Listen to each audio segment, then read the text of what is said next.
So we need to have a conversation about inflation because we've got some new numbers today that you need to know about. And there's some bad news and some buried slight good news in today's inflation report. I'm going to tell you about all of it, but before I do, I want you to stop the urge right now that I know you have to comment that these numbers are not true and they don't reflect your life. Just because you feel that way doesn't mean those are the facts when it comes to the average costs for literally every product and service across every single state. And even if you still feel that way and you can't get past it, that's cool too. But at the same time, you need to pay attention to these numbers because the Federal Reserve does. This report, these numbers are the ones that they use to decide whether to increase interest rates on you and me. So don't you think you should know what they're looking at? And that's exactly what I'm going to help you out with right now.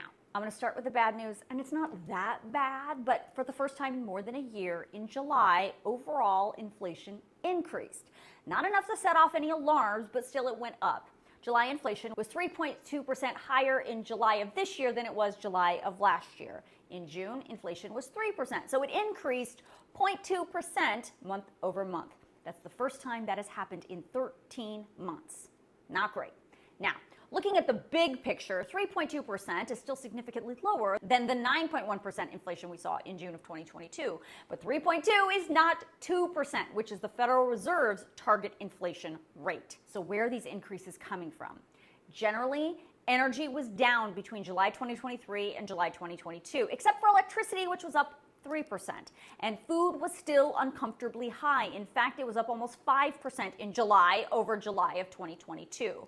But shelter is really the issue here. I'm talking about rent, mortgages, and hotel stays. It came in really hot for July, up 7.7% over last year. Shelter contributed to about 90% of July's inflation. So let's talk about this buried slight good news in this report. Overall, experts say, yeah, inflation was up just that 0.2% in July over June, but all the underlying data in today's report is showing that the steam and the power that's been driving all this inflation is really starting to dissipate. Core inflation, which is what the Federal Reserve really looks at, decreased slightly between July and June. And I mean slightly, down just 0.1%.